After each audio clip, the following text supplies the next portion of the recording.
When a blizzard forces a wealthy rancher to rescue a desperate widow and her 3 children, he never expects to discover a connection that will shatter everything he thought he knew about loss, and love.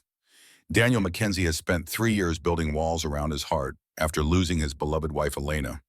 But Grace Sullivan carries secrets that will either heal his broken soul or destroy him completely. This is a story about family found in the most unexpected places, about children who teach adults how to love again, and about the mysterious ways our departed loved ones continue to guide us toward happiness. Hit that like button if you believe in second chances, because what happens next will prove that some bonds transcend even death itself. Elena told me to find you. Widower's heart shattered when he met his wife's sister. The Wyoming wind carried the scent of snow and something darker.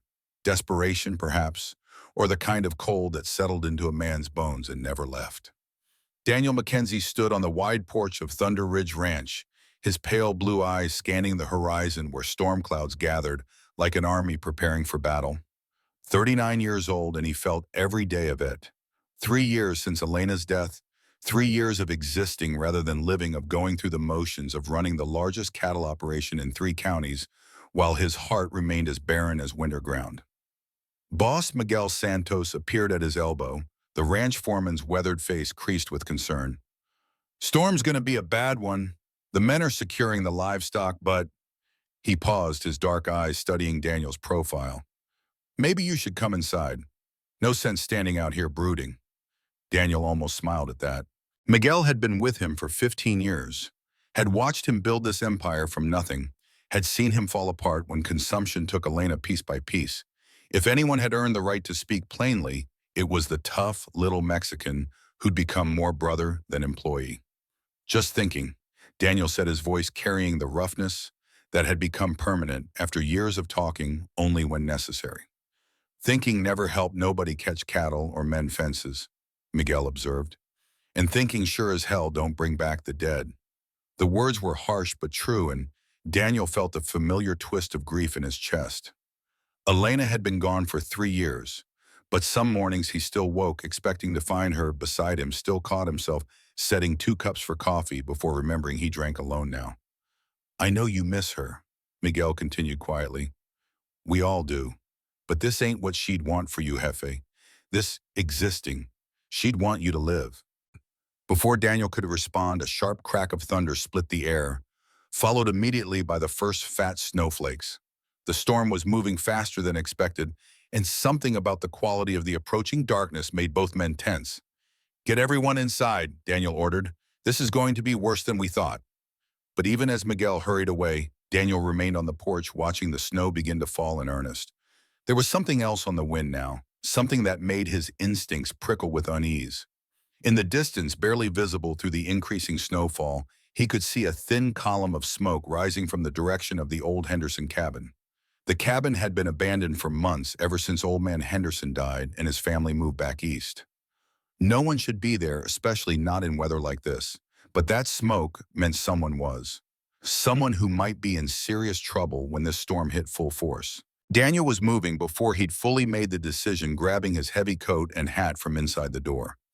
His horse ranger was already saddled, a habit Elena used to tease him about, always being ready to ride out at a moment's notice.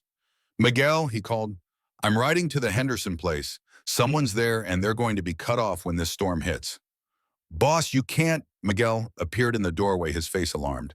"That cabin's 5 miles through rough country, and this storm's coming fast. You'll be lucky to make it there, let alone back." But Daniel was already swinging into the saddle. "If I'm not back by dawn, send a search party." The ride to the Henderson cabin was a nightmare of driving snow and treacherous footing.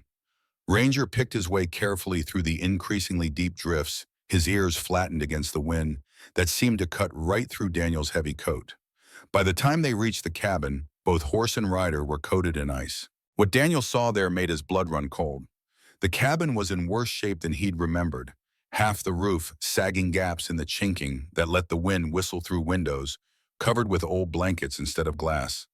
Smoke rose weakly from a chimney that looked ready to collapse, and in the dim light filtering through those makeshift curtains, he could see movement. He dismounted and pounded on the door, having to shout over the wind. "Hello? Anyone in there?" The movement inside stopped. Then after a long moment, a woman's voice called back, thin with exhaustion, but trying to sound strong. "Go away! We don't need any help." Daniel blinked in surprise. That was not the response he'd expected. "Ma'am, there's a blizzard coming. This cabin won't survive it. You need to come with me now." I said we don't need help. But even through the door, he could hear the note of desperation beneath the defiance. "Look, I don't know who you are or what you're running from, but that doesn't matter right now. This storm's going to kill anyone caught out here, especially in a place like this." Silence. Then the sound of whispering voices. A woman and what sounded like children. Daniel's chest tightened. Children out here in this weather. The door opened a crack, and Daniel found himself looking into the most beautiful eyes he'd ever seen, aside from Elena's. They were the color of deep forest shadows set in a face that might have been lovely, if not for the lines of exhaustion and worry carved there. The woman was young, maybe 26, with dark auburn hair that hung limp around her shoulders. "You're not with Jeremiah Black?" she asked, her voice barely above a whisper. "I don't know any Jeremiah Black. I'm Daniel McKenzie from Thunder Ridge Ranch, and right now I'm your best hope of surviving the night." Something in his tone must have convinced her, because after another moment of hesitation, she opened the door wider. What Daniel saw inside made him forget the cold entirely. The cabin was barely habitable. Wind whistled through gaps in the walls, and the only heat came from a small, struggling fire in a fireplace that looked ready to collapse. Huddled near that fire were 3 children. A boy of perhaps 12 with defiant eyes and protective posture, a girl around 8 with her mother's auburn hair and worried expression, and a tiny thing of maybe 3 years old who was coughing in a way that made Daniel's blood chill. The woman, their mother clearly, stepped protectively in front of them. "We'll be fine. The storm will pass and—" "Ma'am," Daniel interrupted gently, "that little one sounds sick. In this place—" He gestured around the cabin where snow was already beginning to blow in through the gaps. "It won't survive what's coming." The baby's coughing grew worse, a harsh barking sound that spoke of serious illness. The mother's composure finally cracked, tears filling those forest green eyes. I can't pay you," she whispered, "and I won't accept charity." "This isn't charity, Tom," Daniel said firmly. "It's basic human decency. Now gather what you can carry. We need to move now, before the storm gets worse." For a moment he thought she'd refuse again. But then the baby quaffed again, a sound like tearing fabric, and the mother's shoulders sagged in defeat. "Children," she said quietly, "get your coats." The boy said, while her son stepped forward, his young face hard with suspicion. "We don't know him, Mama. How do we know he ain't lying?" "Tommy," the woman's voice held warning, but Daniel could hear the love beneath it. "It's all right," Daniel said, crouching down to the boy's level. "You're right to be suspicious. A man should protect his family, but right now protecting them means coming with me." Tommy studied Daniel's face for a long moment, then slowly nodded. "All right, but if you hurt them, I'll kill you." The simple statement, delivered with absolute sincerity by a 12-year-old boy, should have been amusing. Instead, Daniel felt a stab of respect for the kid's fierce protectiveness. "Fair enough," he said seriously. "I give you my word. No harm will come to your family while you're under my roof." The journey back to Thunder Ridge Ranch was the longest 5 miles of Daniel's life. The wind had picked up to a howling fury, driving snow so thick he could barely see Ranger's ears.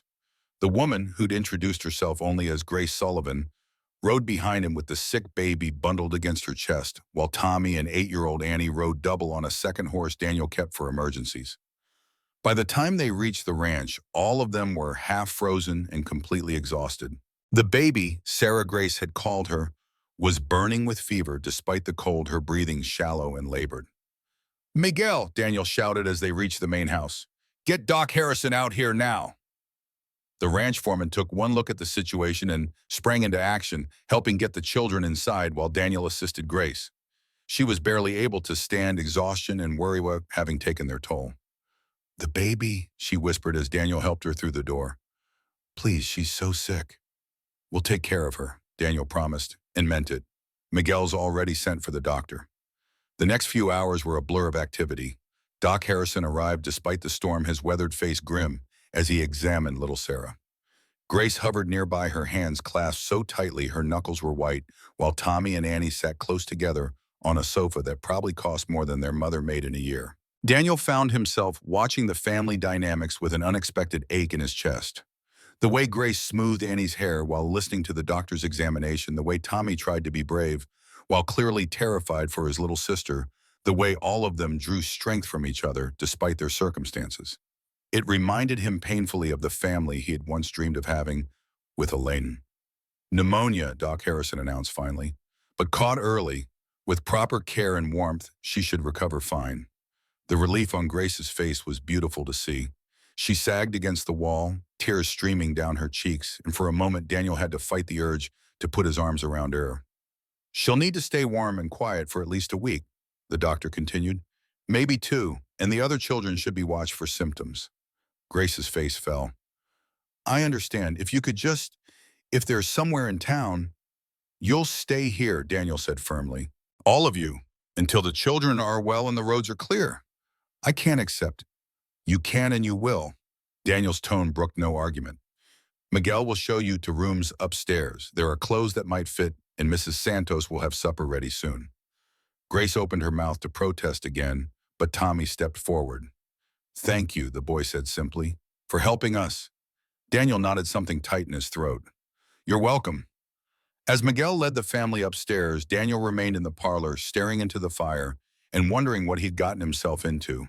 He'd spent 3 years avoiding human connection, building walls to keep out the pain. Now he'd invited not just one person, but an entire family into his carefully ordered solitude. The sound of footsteps on the stairs made him turn. Grace Sullivan stood there, having changed into one of Elena's old dresses that Mrs. Santos must have found for her. The deep blue color brought out her eyes and made her auburn hair gleam like fire. For a moment, she looked so much like— Daniel's breath caught. Not Elena. Grace was entirely her own person. But there was something familiar about her, something that nagged at the edges of his memory. "The children are settled," Grace said quietly. "Sarah's breathing easier already. I wanted to thank you." "No need." Daniel's voice was rougher than he intended. "Anyone would have done the same." Grace stepped into the room, her bare feet silent on the thick carpet. No, they wouldn't have. Most people would have ridden right past a broken-down cabin with strangers inside. She was probably right, but Daniel didn't want her gratitude. Gratitude implied connection, and connection led to pain. He'd learned that lesson the hardest way possible. "You should get some rest," he said, turning back to the fire. "Tomorrow, we'll figure out what to do next." But Grace didn't leave. Instead, she moved closer to the fireplace, holding her hands out to the warmth. In the golden light, Daniel could see the fine bones of her wrists, the way exhaustion had carved shadows under her eyes. "Mr. McKenzie," she said softly, "I need you to know, I'm not what you might think. I'm not some helpless woman looking for a man to take care of her." Daniel turned to look at her, surprised by the quiet dignity in her voice. "What are you then?" Grace met his eyes steadily. "I'm a woman who's had some bad luck, who's trying to protect her children the best she can. I don't know what happened to make you." She gestured around the lonely grandeur of the room. "Whatever made you so alone. But I won't be anyone's burden or anyone's charity case." The honesty in her voice hit Daniel like a physical blow. Here was a woman who'd just been rescued from a freezing cabin with 3 sick children who had nothing but the clothes on her back, and she was worried about being a burden. Elena used to say something similar, he found himself saying before he could stop the words. "Elena Wisham, my wife, she died 3 years ago." Grace's expression softened with understanding. "I'm sorry, that must have been devastating." The simple acknowledgement, without platitudes or attempts to make him feel better, was somehow exactly what he needed to hear. It was. They stood in comfortable silence for a moment, 2 people who understood loss in ways most couldn't. Finally, Grace spoke again. "My husband died 2 years ago. Work accident at the lumber mill. Since then, it's been—" She shrugged, the gesture encompassing everything. Poverty, struggle, the constant fear of not being able to provide for her children. "What brought you to the Henderson cabin?" Grace's face tightened. "We were living in town, but the rent kept going up. When I couldn't pay the landlord, he made it clear there were other ways I could settle my debts. Daniel felt anger flare in his chest. So you took the children and ran. To an abandoned cabin in the middle of nowhere, yes. Not my smartest decision, but I was desperate. Looking at her now, this woman who had chosen homelessness over compromising her integrity, who'd risked everything to protect her children's innocence, Daniel felt something shift in his chest. Something that had been frozen for 3 years was beginning very slowly to thaw. Grace, he said quietly, and she looked up at the sound of her name on his lips. You and the children can stay as long as you need to. No strings, no expectations. Just stay. The offer hung in the air between them, loaded with possibility and danger. Grace studied his face for a long moment, and Daniel had the strange feeling she was seeing more than he wanted to reveal. Why? She asked simply. Daniel looked around the silent house with its empty rooms and echoing halls and gave her the only truth he could. Because I think we might save each other. Grace's eyes filled with tears, but she blinked them back. I don't know how to accept help without giving something in return. Then don't accept it as help, Daniel said. Accept it as a business arrangement. You clearly know how to care for sick animals. I saw how you looked at my cattle earlier, and this place needs someone who understands what it means to nurture things back to health.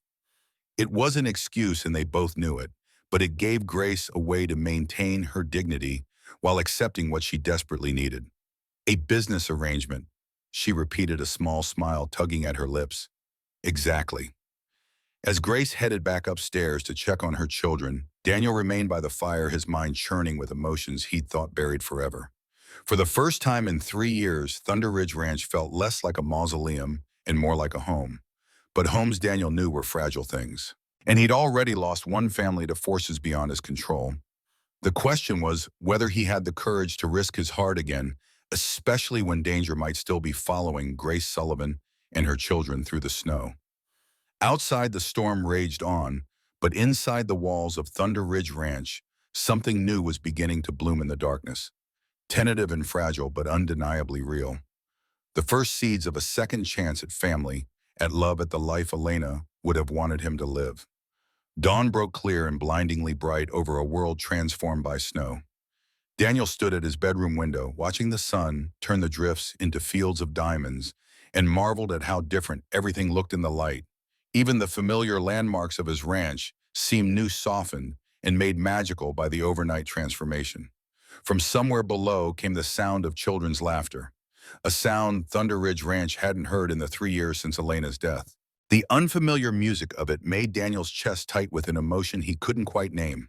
He dressed quickly and headed downstairs, following the voices to the kitchen, where he found a scene that stopped him in his tracks. Grace stood at the stove, efficiently managing what looked like enough breakfast to feed a small army, while her 3 children sat at the long wooden table that had been too big for just him for far too long. Tommy, the 12-year-old, was helping little Annie cut her pancakes, his movements gentle, despite the serious expression he seemed to wear. Like armor. Baby Sarah sat in a makeshift high chair. Miguel must have rigged up her fever, clearly broken, babbling happily, while she destroyed a piece of toast with the thoroughness only a 3-year-old could achieve. But it was Grace who drew Daniel's attention and held it. In the morning light streaming through the kitchen windows, wearing one of Elena's simple house dresses, she looked right. As if she belonged there, as if the kitchen had been waiting for her, specifically to bring it back to life. Good morning, she said, glancing up from the stove with a smile that transformed her tired features. I hope you don't mind. I found eggs and flour, and the children were hungry. Of course not. Daniel's voice came out rougher than he intended. How's Sarah? Much better. The fever broke around midnight. Grace's smile widened with relief and gratitude. Dr. Harrison was right. She just needed warmth and rest. Annie looked up from her pancake syrup decorating her chin in a way that made Daniel think of Elena's stories about her own messy childhood breakfasts. Mr. McKenzie, are you really rich? The 8-year-old asked with the devastating directness only children possessed. Annie, Grace scolded, color flooding her cheeks. That's not polite to ask. But Daniel found himself smiling, the first genuine smile across his face in months. I suppose I am by some standards. Why do you ask? Annie considered this seriously. Because Mama said we couldn't afford doctor visits, but you got the doctor to come in the snow. And this house is really big. And Tommy said he counted at least 50 cows from the upstairs window. More than 50, Daniel confirmed. Would you like to see them after breakfast? The transformation in all three children was immediate and dramatic. Even Tommy's carefully maintained reserve cracked, revealing the boy beneath the premature adult responsibility. Really, Annie breathed. Could we pet them? Some of them, Daniel said, the gentler ones. What about horses? Tommy asked, trying to sound casual and failing completely. Do you have horses? A few. Daniel's smile widened at the poorly concealed hunger in the boy's voice. Do you know how to ride? Tommy's face fell. No, sir. Never had the chance to learn. Well, that's something we can fix. The conversation was interrupted by the sound of approaching horses. Daniel moved to the window and saw Miguel riding up with two other men Daniel didn't recognize. Rough-looking characters with the kind of careful alertness that spoke of recent trouble. Grace had gone very still beside him, her face draining of color as she saw the strangers. Do you know them? Daniel asked quietly. No, but Grace's voice was barely a whisper. They look like the kind of men Jeremiah Black employs. Daniel felt ice form in his veins. Take the children upstairs. Now. But now Grace. The authority in his voice moved her to action. Within minutes, she'd hustled all three children out of the kitchen, though Daniel could see Tommy casting worried glances back over his shoulder. The boy's protective instincts were strong, and Daniel made a mental note to remember that. Miguel appeared in the kitchen doorway, his dark eyes troubled. Boss, these men say they're looking for a woman and three children. Claim she stole money from their employer. And what did you tell them, Mahone? That I hadn't seen nobody like that, but they're asking to search the place. Daniel stepped onto the back porch, his morning coffee cup still in hand, the picture of casual unconcern. The two strangers sat their horses with the easy confidence of men accustomed to getting their way through intimidation. The larger of the two, a man with cruel eyes and a scar across his left cheek, spoke first. Morning, name's Crenshaw.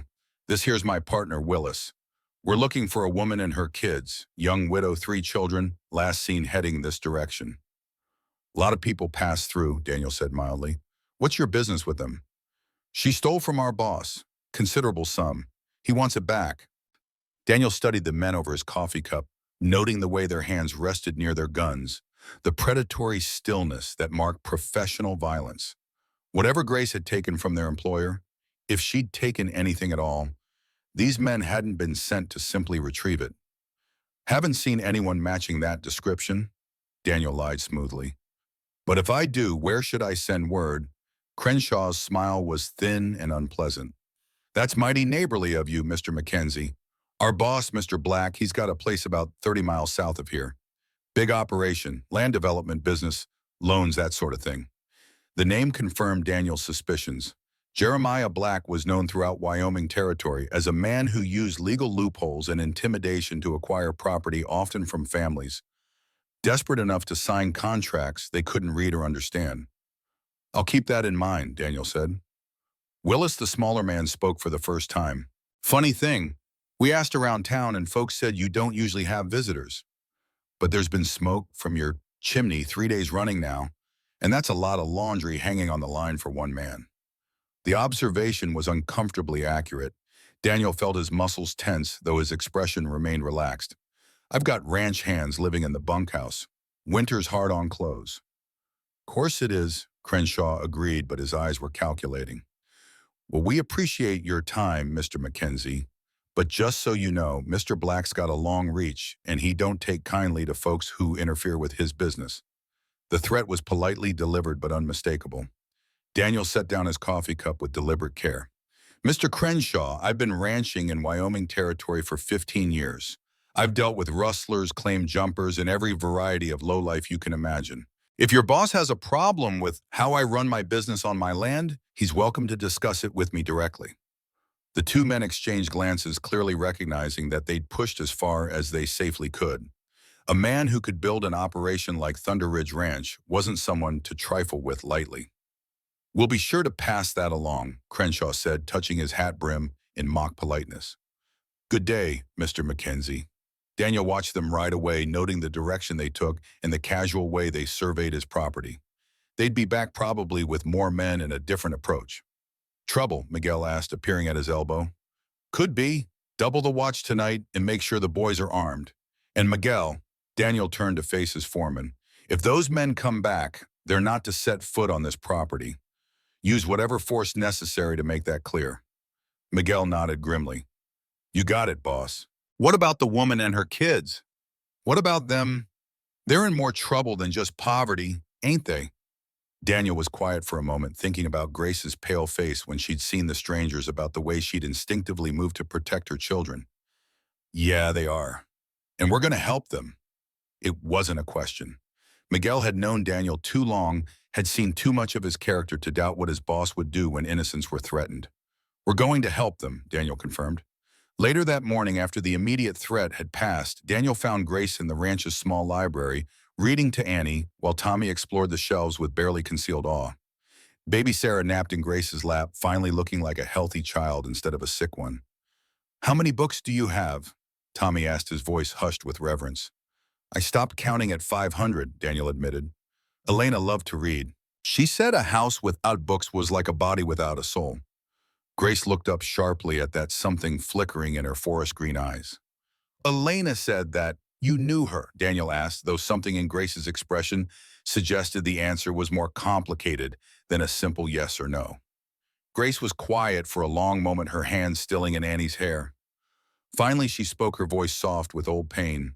I had a sister once, older than me by 8 years. She used to say the exact same thing about books. She died 3 years ago, consumption.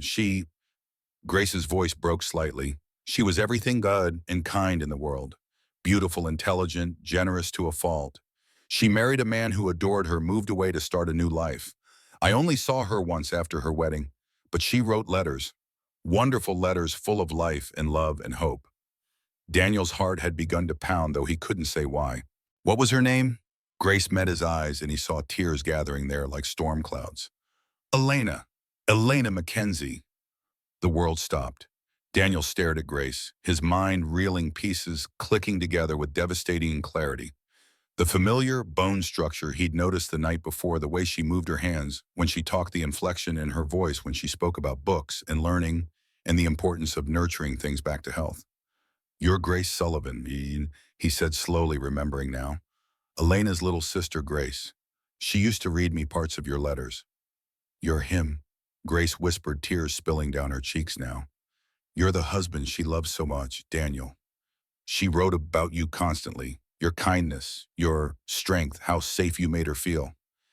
Annie looked back and forth between the two adults, her 8-year-old instincts picking up on the emotional undercurrents, even if she didn't understand them. Mama, why are you crying? Grace wiped her cheeks with shaking hands. These are happy tears, sweetheart. This is your Uncle Daniel. The simple words hit Daniel like a physical blow. Uncle Daniel, family. The family he'd thought died with Elena suddenly restored to him in the form of a sister-in-law he'd never met and 3 children who carried his wife's blood in their veins. She never told me, Daniel began, then stopped. That wasn't quite true. Elena had talked about her family back east and about a younger sister who'd married young and moved to Oregon Territory with her husband. But with no names, no specific details, and with Grace's married name different from Elena's maiden name, there'd been no reason for him to make the connection. She didn't know how to, Grace said softly. After she married you, our father disowned her for marrying beneath her station as he saw it. The family cut her off completely. She tried to maintain contact with me, but Grace's expression darkened. My husband Frank, he didn't approve of correspondence with family who'd been disgraced. But you kept writing to each other. Secret letters passed through a friend. Elena told me everything about the ranch, about how happy you made her, about, Grace's voice broke again, about how much she wanted children and how her heart broke every month when it didn't happen. Daniel closed his eyes, the pain of those memories still sharp after 3 years. They tried for 5 years to have a baby, had gone through the monthly cycle of hope and disappointment until the wanting had become almost unbearable. She never knew, Grace continued, that I had 3 children. Frank forbade me from mentioning them, said it would only cause Elena pain. And after Elena died, Daniel's voice was barely a whisper. I wanted to write to you then, to offer condolences, to, I don't know, connect with someone who loved her as much as I did. But Frank said it would be inappropriate, And then he died, and I was struggling just to survive. Grace's voice trailed off, and Daniel saw the weight of all those lost years in her expression. 3 years they could have been family, 3 years when they'd both been mourning Elena alone instead of together. Tommy had been listening with growing understanding, his young face serious. "So you're really our uncle?" he asked Daniel. "I suppose I am. And our mama was your wife's sister?" "Yes." Tommy considered this with the gravity of someone much older. "That means we belong here." The simple statement delivered with such matter-of-fact certainty hit Daniel harder than all of Grace's explanations. These children, Elena's niece and nephews, they belonged here. At Thunder Ridge Ranch, in the home Elena had loved, surrounded by the family connection she'd always cherished. "Yes," Daniel said, his voice thick with emotion. "You belong here." Grace was crying openly now, years of grief and loneliness and fear, finally finding release. Daniel moved toward her instinctively, then stopped, unsure of his welcome. Grace looked up at him through her tears and solved his dilemma by stepping into his arms. The embrace was careful, tentative at first. Two people who barely knew each other yet were bound by love for the same remarkable woman. But as Daniel felt Grace's shoulders shake with 3 years of suppressed grief, as he breathed in the scent of her hair and felt the trust in the way she leaned against him, something profound shifted in his chest. This wasn't Elena. Grace was her own person entirely, with her own strength and beauty and grace. But she was family in the truest sense. Someone who'd loved Elena as fiercely as he had, someone who understood the magnitude of their loss. "She left me a letter," Grace whispered against his chest. "Her last letter. She made me promise that if anything ever happened to her, I'd find a way to reach you. She said you'd need family and that she couldn't bear the thought of you facing grief alone." Daniel's arms tightened around her. Even dying Elena had been trying to take care of everyone else, trying to ensure he'd have the family she'd always believed he deserved. "I tried," Grace continued. "After Frank died, when everything fell apart, I thought about writing to you. But I had nothing to offer except more mouths to feed, and you'd already lost so much." "Grace," Daniel pulled back to look at her, his hands gentle on her shoulders. "Elena was right. I needed family. I just didn't know it." Around them, the children watched with the adaptability of youth. Annie had moved to sit beside Tommy on the sofa, while baby Sarah continued to sleep peacefully, oblivious to the life-changing revelations swirling around her. "So what happens now?" Tommy asked with characteristic directness. Daniel looked at the boy, his nephew, Elena's nephew, and felt a fierce protectiveness rise in his chest. "Now we figure out how to be a family, and how to keep you safe from the men who were here this morning." Grace stiffened in his arms. "They found us, but they didn't find anything, and they won't as long as you're under my protection." "Daniel, you don't understand. Jeremiah Black, he doesn't just give up. And if he finds out who I really am, who you are," Grace's face went white with fear, "he'll use our connection against both of us." Daniel studied her face, reading the terror there, the desperate need to protect her children, even if it meant running again. "Grace, what exactly did you take from Black?" Grace was quiet for so long. Daniel thought she wouldn't answer. Finally, she spoke, her voice barely above a whisper. "Evidence. Letters, financial records, proof that he's been cheating families out of their land through fraudulent contracts. Proof that when people still won't sell," she swallowed hard. "Proof that he arranges accidents." The ice in Daniel's veins turned to fire. What kind of accidents? Mine collapses that aren't really accidents. Bridge failures. Equipment that suddenly malfunctions at exactly the wrong moment. Grace's voice was steady now, though her hands shook. "My husband Frank discovered the pattern. He was going to expose Black, but before he could, the lumber mill accident." Grace nodded, tears sliding down her cheeks again. A cable that had been deliberately weakened. Frank knew too much. So Black had him killed and made it look like an accident. Daniel felt rage building in his chest, clean and cold and utterly focused. This monster hadn't just terrorized Grace and her children. He'd murdered their father, their husband, and was now hunting them down to silence the only witness to his crimes. Where are the documents now? Hidden, safe, but... Grace met his eyes. "If anything happens to me, if Black gets his hands on me, I'll be forced to tell him where they are. And then everyone he's hurt, everyone he's going to hurt. they'll never get justice. Daniel was quiet for a moment, his mind racing through possibilities and plans. When he spoke, his voice carried the authority that had built Thunder Ridge Ranch into one of the most successful operations in Wyoming territory. Grace, I want you to listen to me very carefully. You and the children are under my protection now, not just because of Elena, though that would be reason enough, because it's the right thing to do. He cupped her face in his hands, making sure she understood the absolute sincerity in his words. Black can bring all the hired guns he wants. He can make all the threats he likes, but he will not touch one hair on your head or lay one finger on these children. Do you understand me? Grace searched his face, and whatever she saw there must have convinced her because some of the terrible tension left her shoulders. You don't know what you're taking on. Then tell me everything, because if we're going to end this, I need to know exactly what we're dealing with. As Grace began to explain the full scope of Jeremiah Black's criminal enterprise, as the children listened with wide eyes to stories of corruption and murder, Daniel felt something he hadn't experienced since Elena's death purpose. For 3 years, he'd been drifting, existing without direction or meaning. Now he had both. He had a family to protect, justice to serve, and a woman whose courage and strength reminded him that love could bloom even in the darkest soil. The war with Jeremiah Black was coming, whether Daniel wanted it or not. But this time, unlike when he'd lost Elena, he wasn't going to be caught unprepared. This time, he was going to fight back. And this time, he was going to win. The attack came at dawn 3 days after Crenshaw and Willis's visit. Daniel was in the stable checking on a pregnant mare when Miguel burst through the doors, his usually calm demeanor shattered by urgency. Boss riders coming hard from 3 directions. At least 20 men, maybe more. Daniel's blood turned to ice. 20 men meant this wasn't a reconnaissance mission or an intimidation tactic. This was an assault designed to overwhelm his defenses and take what Jeremiah Black wanted by force. Get to the house, Daniel commanded, grabbing his rifle from the rack by the door. Tell Grace to take the children to the root cellar. Full lockdown protocols.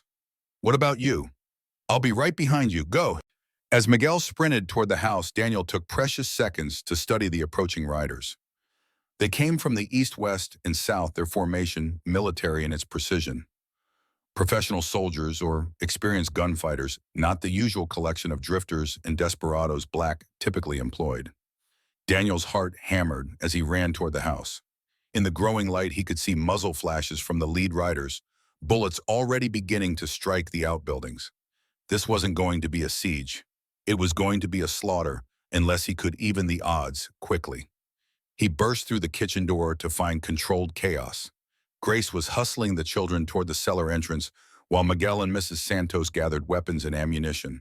Tommy stood frozen in the middle of the room, his young face white with terror, but his jaw set with determination. I want to fight, the 12-year-old said, his voice cracking with emotion. I want to help protect Mama and the girls. You will help protect them, Daniel said firmly, dropping to one knee in front of the boy. By staying with them in the cellar and being their last line of defense.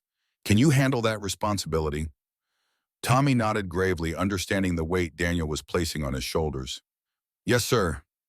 Good man, Daniel squeezed the boy's shoulder, then turned to Grace. Her forest green eyes were bright with fear, but her hands were steady as she checked the rifle Mrs. Santos had given her. I can shoot, she said quietly. I know you want me in the cellar with the children, but I need you alive more than I need another gun, Daniel interrupted. Grace, if something happens to me, you're these children's only protection. Promise me you'll stay hidden. For a moment, Grace looked like she might argue. Then she nodded, her face set with the same determination he'd seen in Tommy. I promise. The first bullet shattered the kitchen windows as they spoke, sending glass flying across the room. Annie screamed, and Daniel felt rage flood through him. Clean, cold fury at anyone who would terrorize children. Cellar, now! As Grace and the children disappeared into the hidden space beneath the kitchen floorboards, Daniel took stock of his resources. Miguel, Mrs. Santos, and 4 ranch hands who'd made it to the house before the shooting started. 7 people against 20 or more professional killers. The odds were terrible, but Daniel had one advantage Black couldn't have anticipated. He was fighting for family now, and a man defending his children was capable of things that would surprise even himself. Miguel, take Martinez and Chen to the 2nd floor. Mrs. Santos, you and Williams cover the back entrance. Jake, you're with me on the front parlor. The next hour was a nightmare of smoke, gunfire, and desperate tactical maneuvering. Black's men were good, professional discipline coordinated in their assault. But they were attacking a fortress that had been designed by a man who understood both defense and the Wyoming wilderness. Thunder Ridge Ranch had been built with Indian raids and outlaw attacks in mind. The walls were thick logs that could stop rifle bullets. The windows were positioned for maximum defensive fire, and Daniel had spent years stockpiling ammunition and weapons. Still, they were badly outnumbered. For every attacker Daniel's group brought down, two more seemed to take his place. The house's first-floor windows were shot out, smoke from burning outbuildings was beginning to seep through the walls, and Daniel could hear Black's men moving closer to the main structure. Then Jake Martinez cried out from upstairs, "Boss, they're setting fire to the barn." Daniel's heart stopped. The barn wasn't just a building, it housed 30 head of his best breeding stock, horses that represented years of careful selection and training. But more than that, if the fire spread to the house. A new sound cut through the gunfire, the thunder of approaching hoofbeats coming fast from the north. Daniel risked a glance through a shattered window and felt his heart leap with desperate hope. A column of riders was approaching at full gallop, and at their head rode a figure Daniel recognized, Sheriff Bill Morrison, leading what looked like every able-bodied man in 3 counties. "Cavalry's coming," Miguel shouted from upstairs. "Looks like the whole territory's riding with them." The effect on Black's assault was immediate and dramatic. Caught between the defending ranch and the approaching posse, his men found themselves in exactly the kind of crossfire that turned confident attackers into desperate survivors. "This is Sheriff Morrison." The lawman's voice carried clearly over the gunfire. "Jeremiah Black, you and your men are under arrest. Throw down your weapons." What followed was a brief, vicious firefight as Black's remaining men tried to shoot their way out of the trap. But caught between two forces and with no avenue of retreat, the outcome was inevitable. When the shooting finally stopped, 12 of Black's men lay dead in the snow around Thunder Ridge Ranch. 8 more were wounded and captured, including Marcus Crenshaw, who'd taken a bullet through the shoulder and was cursing his employer with the creativity of a man who knew he'd been abandoned. But Jeremiah Black himself was nowhere to be found. Sheriff Morrison dismounted near the house, his weathered face grim as he surveyed the destruction. "Daniel, you folks all right?" "We're fine, Bill." Daniel stepped onto the porch, his rifle still ready, eyes scanning the surrounding area for any sign of Black. "How did you know to come?" Morrison's expression was carefully neutral. "Got an interesting visitor yesterday. Young lady named of Grace Sullivan. She brought me a satchel full of documents that make for some mighty interesting reading." Daniel's blood chilled. "Grace went to town 2 days ago, rode in alone, said she had evidence about Jeremiah Black that the law needed to see." Morrison's eyes were sharp as he studied Daniel's face. "Funny thing, she mentioned she was staying at Thunder Ridge Ranch. Didn't know you were taking in boarders." Before Daniel could respond, a new voice cut through the morning air. Smooth, cultured, and utterly without remorse. "Good morning, gentlemen." Everyone turned to see Jeremiah Black himself emerging from behind the smoking ruins of the barn Grace Sullivan held firmly in front of him, with a gun pressed to her temple. Even at a distance, Daniel could see the terror in her forest green eyes, the way she held herself perfectly still to avoid giving Black any excuse to pull the trigger. "Jeremiah," Sheriff Morrison's voice was steady, but his hand moved toward his weapon. "Let the woman go. You're surrounded." Black laughed, the sound like breaking glass in the crisp air. "I think not, Sheriff. You see, Mrs. Sullivan here has something that belongs to me, and I have something that belongs to her life." Daniel felt the world narrow to a single point of focus, the gun pressed against Grace's head, the finger resting on the trigger, the calm calculation in Black's pale eyes. Every instinct screamed at him to charge forward, to end this with violence and fury, but one wrong move would cost Grace everything. "What do you want, Black?" Daniel called out, surprised by how steady his own voice sounded. "Simple. The return of my property, the documents Mrs. Sullivan stole from my safe, and perhaps a small demonstration of what happens to people who interfere with my business." "The documents are already with the sheriff," Grace said, her voice strong despite her circumstances. "It's over, Black. Everyone knows what you are now." Black's grip tightened on her, and Daniel saw her wince as the gun barrel pressed harder against her temple. "Clever girl," but not clever enough. You see, without the star witness to authenticate those documents, they're just papers. Hearsay, insufficient evidence for conviction. The implication was clear.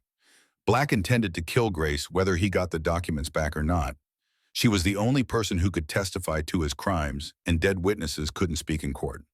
However, Black continued, his voice taking on the tone of a man presenting a generous offer. "I'm feeling magnanimous today. Mr. McKenzie, I understand Mrs. Sullivan and her children have been staying in your home. Grown, attached to them perhaps?" Daniel felt ice form in his veins as he realized where this was heading. "Here's my proposition," Black said. "You deed Thunder Ridge Ranch to me. Full ownership, no conditions. And I'll let Mrs. Sullivan live. She can even take her children and disappear wherever she likes. A generous trade, I think, one woman's life for one ranch." "Don't do it," Grace called out, her voice fierce with determination. "Daniel, don't you dare. This place was Elena's home. You can't let him have it." Black's backhand was swift and brutal, snapping Grace's head to the side and splitting her lip. Daniel saw red, his vision narrowing to a single point of murderous focus, and had taken 3 steps forward before Sheriff Morrison's hand on his arm stopped him. "Think, Daniel," Morrison said quietly. "One wrong move and she's dead." Black smiled at Daniel's rage, clearly enjoying the power he held. Such devotion. How touching.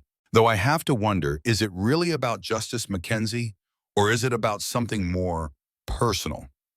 The taunt hit its mark and Black pressed his advantage. "Yes, I can see it in your eyes. You've grown fond of the lovely widow.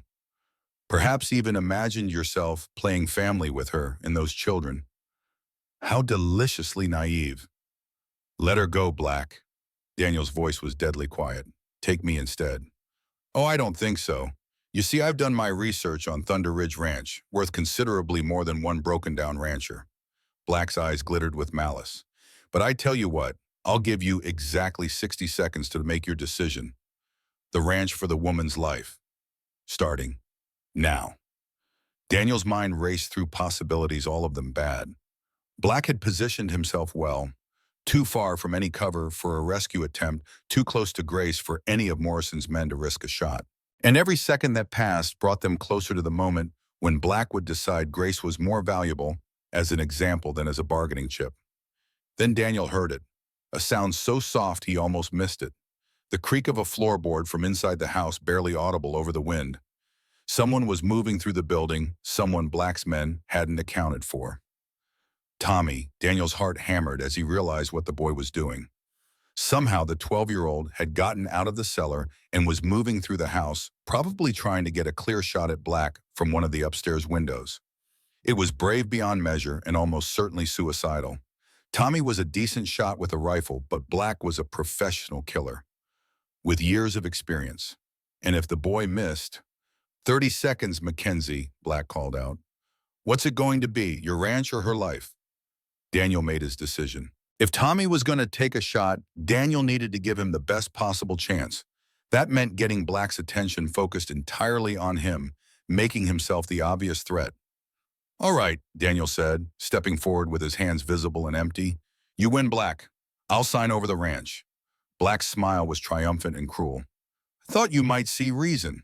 Sheriff Morrison, I trust you'll witness the transaction." "I'll witness it," Morrison said grimly. "But Black, if you hurt that woman after McKenzie signs, I'll hunt you to the ends of the earth." "Such drama," Black laughed. "Don't worry, Sheriff. I'm a man of my word. Mrs. Sullivan will be free to go once, The rifle shot came from the second-floor window, loud as thunder in the cold air. Daniel watched Black jerk backwards, surprise and pain flashing across his features as Tommy's bullet took him in the shoulder, spinning him around and loosening his grip on Grace. It was the chance Daniel had been waiting for. He launched himself forward, covering the distance between himself and Black in 3 long strides. Grace had the presence of mind to throw herself sideways, putting distance between herself and her captor, just as Daniel's shoulder took Black in the midsection. They went down hard, rolling in the snow, each fighting for control of Black's pistol. The man was smaller than Daniel, but vicious, fighting with the desperation of someone who knew capture meant the hangman's noose. Black managed to get his gun hand-free and brought it around toward Daniel's head. But Grace was there suddenly, her boot connecting solidly with Black's wrist and sending the weapon spinning away across the snow. "That's for my husband," she said fiercely and kicked him again. "And that's for threatening my children." Sheriff Morrison and his deputies were there, then hauling Black to his feet and snapping handcuffs around his wrists. The man's shoulder was bleeding freely from Tommy's shot, and his face was a mask of rage and disbelief. "You think this ends it?" Black snarled at Daniel. "You think taking me down solves anything? I have partners, McKenzie. Bigger fish than me with longer reach. They won't forget this." "Let them come," Daniel said quietly. "I'll be ready." As the deputies led Black away, Daniel turned to find Grace in his arms, both of them shaking with reaction and relief. Her lip was split from Black's backhand, and there were bruises forming on her wrists where he'd gripped her, but she was alive and whole and safe. "Tommy," Grace whispered against Daniel's chest. "Is he right here, Mama?" The boy's voice came from the house's front door, and Danielle looked up to see him standing there with Miguel's rifle still in his hands, his young face pale but determined. "I couldn't let him hurt you." Daniel disengaged from Grace and walked to Tommy, dropping to one knee in front of the boy who just saved all their lives. "That was the bravest thing I've ever seen," he said quietly. "Your father would have been proud." Tommy's composure finally cracked, and he launched himself into Daniel's arms with a sob. "I was so scared I'd miss," he whispered. "I was so scared I'd hit Mama instead." "But you didn't," Daniel said, holding the boy tight. "You saved her. You saved all of us." As the immediate crisis passed and the full scope of their survival became clear, Daniel found himself looking around at the faces surrounding him. Grace bruised but unbroken, her eyes bright with tears of relief and love. Tommy no longer trying to be a man beyond his years, but simply a brave boy who'd protected his family. Annie and baby Sarah emerging from the cellar with Mrs. Santos, their faces lighting up when they saw their mother safe and whole. His family. Not the one he'd been born to or the one he'd lost with Elena, but the one he'd chosen and fought for and nearly died defending. Sheriff Morrison approached with a leather satchel in his hands. "These the documents Mrs. Sullivan brought to me," he said. "Evidence enough to put Black away for life, assuming he lives through his trial. But there's something else in here, something I think you should see." Morrison handed Daniel a sealed envelope, yellowed with age and marked in Elena's familiar handwriting, "For Daniel to be opened only if something happens to me." Daniel's hands shook as he broke the seal and unfolded the pages inside. Elena's voice seemed to speak to him across 3 years of grief and loneliness. "My beloved Daniel, if you are reading this, then I am gone, and my heart breaks thinking of you facing that pain alone. But I need you to know that death doesn't end love. It only transforms it into something that can reach across any distance. I have a sister, Daniel. Her name is Grace, and she lives in Oregon Territory with her husband and children. We have corresponded in secret for years, sharing our joys and sorrows, and I know her heart as I know my own. She is everything good and kind in this world, everything I would want for you if I cannot be there myself. Find her, Daniel, not to replace me. No one could do that, nor should they try. But to be the family we always dreamed of, having the completion of the life we began building together. Grace will understand your grief because she knows how much you loved me. And perhaps in time, you will come to love her for herself, the remarkable woman she is. Do not let guilt keep you from happiness, my darling. I go to my rest knowing that love multiplies rather than divides, and that the heart has room for many different kinds of love without diminishing any of them. Live, Daniel, love again, build the family we always wanted, just in a way we never expected. All my love, always and forever, Elena." Daniel read the letter twice, tears streaming down his face, Grace's hand warm in his as she read over his shoulder. Even in death, Elena had been trying to take care of him, trying to ensure he'd find the happiness she couldn't give him herself. "She knew," Grace whispered, her own voice thick with tears. "Somehow she knew we'd find each other." Daniel folded the letter carefully and put it in his coat pocket next to his heart where Elena's love had always lived. Then he turned to Grace, this remarkable woman who'd brought light back into his life, who'd given him purpose and family and the chance to love again. "Grace Sullivan," he said, his voice steady despite the emotion threatening to overwhelm him. "I know this isn't the time or place, and I know we've known each other less than a week. But I also know that life is uncertain and love is precious, and I don't want to waste another day pretending I don't feel what I feel." Grace's forest green eyes widened as Daniel dropped to one knee in the snow, pulling a ring from his pocket. Elena's engagement ring, which he carried with him every day since her death. Elena would want you to have this, he said quietly. Not as a replacement, but as a symbol of new beginnings. Grace, will you marry me? Will you help me build the family? Elena dreamed of the life she wanted us to have. Around them, the children watched with wide eyes and growing smiles. Sheriff Morrison and his men tactfully found other things to occupy their attention. And Grace Sullivan, who'd lost everything and risked her life to protect the innocent, looked down at the man kneeling in the snow and saw her future written in his eyes. Yes, she whispered then louder. Yes, Daniel McKenzie, I'll marry you. As Daniel slipped Elena's ring onto Grace's finger, as the children whooped with joy and the adults applauded, the sun broke through the clouds for the first time in days. Thunder Ridge Ranch, scarred by battle but not broken, basked in golden light that promised new beginnings and second chances. 6 months later, Daniel and Grace were married in the small church Elena had loved, with Tommy as Daniel's best man and Annie and Sarah as flower girls, who took their duties very seriously. The ranch had been rebuilt and expanded with new quarters for the growing number of families Daniel had begun taking in. Other widows and orphans who needed sanctuary, other victims of men like Jeremiah Black, who thought might made right. And when Grace gave birth to their son the following spring, they named him Frank Daniel McKenzie, honoring both the father the boy would never know and the man who'd chosen to be his daddy. Elena's portrait hung in the nursery, watching over the new life with the same gentle smile that had blessed Daniel's dreams for years. In the end, Jeremiah Black died in territorial prison, his empire of corruption and violence dismantled by the evidence Grace had risked everything to preserve. And Thunder Ridge Ranch became exactly what Elena had always believed it could be, a place where love multiplied rather than divided, where family was defined not by blood alone, but by choice and commitment, in the willingness to fight for each other against any odds. Daniel McKenzie had learned that second chances were real, that love could bloom again, even in the most broken soil, and that sometimes the family you needed most was the one you never saw coming. And every morning when he woke beside Grace, when he heard the laughter of children in the hall Elena had once walked, he whispered a prayer of gratitude to the wife who'd loved him enough to send him exactly the family he needed to heal. Thank you for joining Daniel and Grace on their journey from tragedy to triumph, from loneliness to love. Their story shows us that even the darkest chapters of our lives can lead to the most beautiful new beginnings. And that family comes in many forms, all of them precious.